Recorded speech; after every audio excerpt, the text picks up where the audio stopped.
We have now had 42 kids in our home through foster care. Let me fill you in on the past couple of months. Hey guys, my name is Lisa Hoppy, and my husband Peter and I are foster parents, and I make weekly videos about foster care. Definitely subscribe if you are not already. Did you know that the month of May is National Foster Care Awareness Month? And that is one thing I tried to do here on our channel, is to bring awareness to foster care. I tell you the good, the funny, the hard, the heartbreaking, and everything in between. And sometimes you're feeling multiple emotions at once. And yet I share our experience because I really do hope that it just kind of helps put kind of like, you know, real people in your mind, and like, oh, like as I tell stories of kids, and I did that in, you know, our last video, and like someone had mentioned how cute it was with the little girl that called a squirrel a scooter, and just like, you know, cute little moments like that. And then there's also hard as well. But I want to share all that because we need more foster parents, and it has just been really challenging the past couple of months, where I have gotten calls that they need help with certain, you know, kiddos, and I'm not able to help, or I volunteer at Isaiah 117 house, which I talked about before, and I see different foster youth coming through there, and I want to be able to say yes to them, but just the house constraints, as well as my mental health and emotional and just time constraints, I have to say no, or I wasn't really even asked for those, but I want to just be like, yes, I'll take all the kids, but that's not possible. And it is definitely a need for more foster families. And so if you happen to just randomly click on this video and you're like, who is this lady and why did I click on this video? Well, hello. And I just wanted to let you know that there is a need for foster parenting, and maybe you can just, you know, start asking your local DCS office or a local agency to get more information on how you can step in to a youth's story and just walk alongside of them and their family in one of the most challenging times of their life. And you will grow, and it will be the hardest thing you will ever do.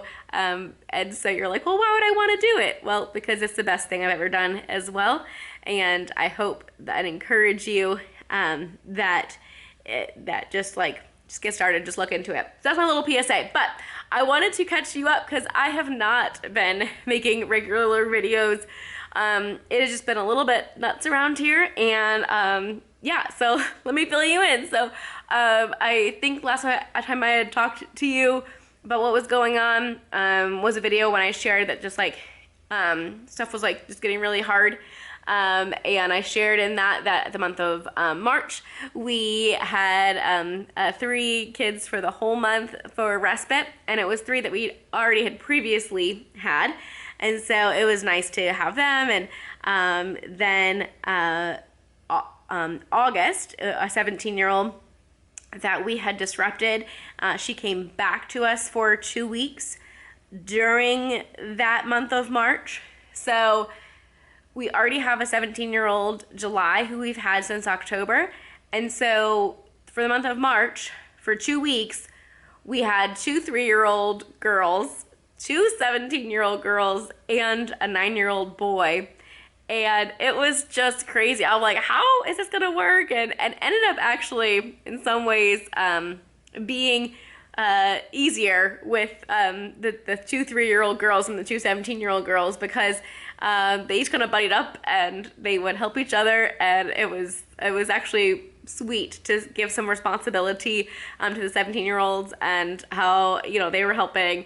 So that was really sweet. We had like a couple of weeks of just quiet where it was just us and July, and then we got a call, and I had saved a number on my phone for one of the ladies who calls for all of Indiana. And so her name pops up and I go, oh man, she probably wants me to take some kids and I don't really feel like answering that right now. But I picked up and I answered, and she let me know that there were 3 kiddos who needed a place for up to 3 nights as they were coming from a different state. They were living with one relative in a different state, and they were coming here to live with another relative. And so in between, while the court was processing paperwork, they needed a place to stay. And it was a 6-year-old, 7-year-old, and 13-year-old. And they came 11 p.m. at night after flying in that day. So they were exhausted. At that point, my husband had already been in bed because he wanted to, need to get up early for work the next day. And July was even already asleep. So it was just me introducing them to the house and just showing them around. I fed them because they hadn't even eaten dinner yet.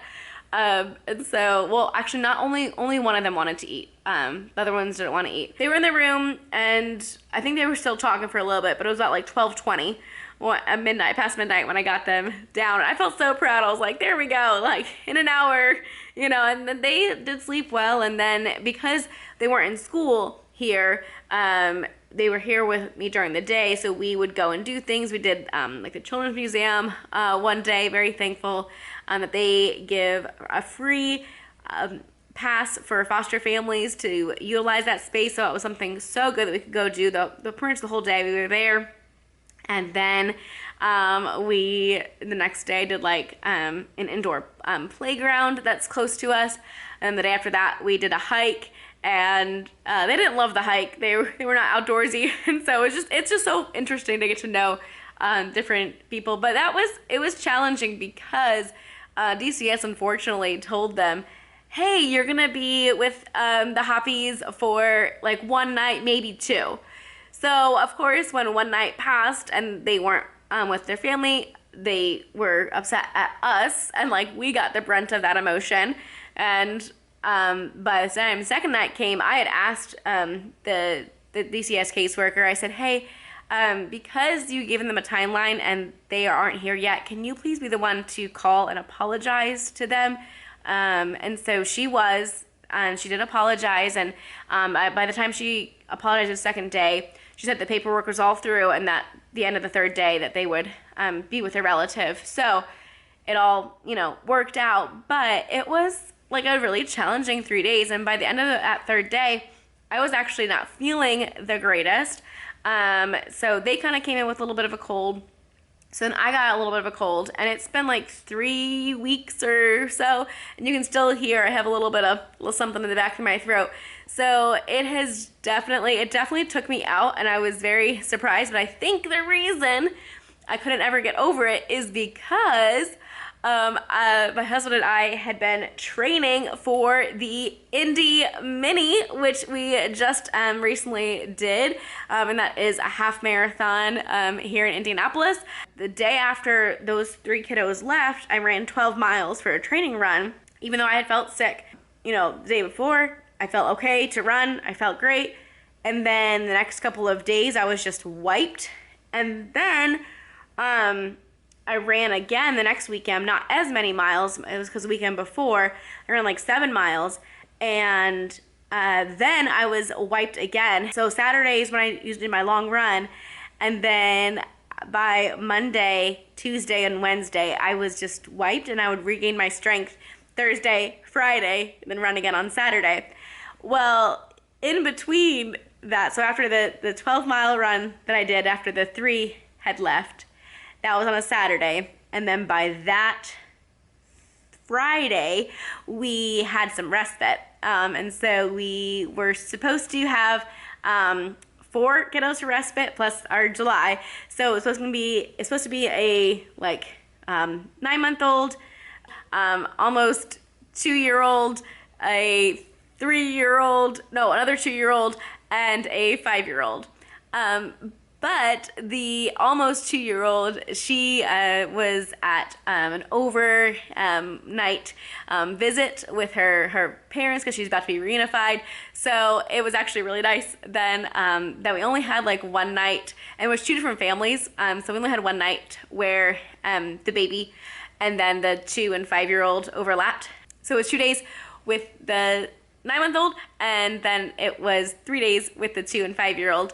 So then, I had again run and I was wiped. And so there was a Tuesday where I slept from noon until 8 a.m. the following day. I did get up for a couple of hours, but like more was like 20 minutes here and there, and then I'd go back to sleep for 2 hours.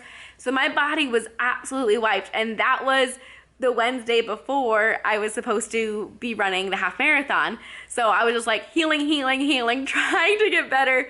Ran the half marathon. I did better than last year. If you remember last year, the reason that I trained for my first half marathon last year was because our 3 kiddos that we had for over 2 years were reunified, and it was my way to deal with grief.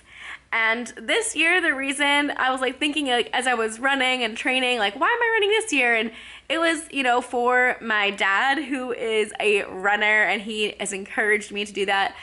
It was for my mom, who was supposed to be walking it, but she ended up having a stress fracture and could not walk it. But I also wanted to do it for my mom because she is a 2-time breast cancer survivor. My husband, he was running it, and so I just love that he has really supported me in our marriage, and I just wanted to run because I love my husband, and he was doing it so we could do it together. And I also wanted to run for all the foster youth that we have had, currently have, and will have, just to let them know that yes, it's okay to do hard things. And man, a half marathon is a hard thing, but we did it, and I did better than last year by 8 minutes, I think. And last year, there was only 100th of a second that Peter was faster than me. This year, he was 4 minutes faster than me. So I'm glad I did it, but yes, then this past week has just been like recovering and all of that. So that is why I haven't posted very much. We were busy with some respite, and also I was busy training for the half marathon, and then in bed a lot on the days, recovering so that I had the strength to run it. So I'm thankful that I did it. I don't know if I'll do a half marathon again. Maybe someday. Peter is all about now like a bunch of like the 5Ks and things like that. And I can do a 5K even without training. Like, I might not finish in a great time, but a 5K I could just like walk it and be just fine.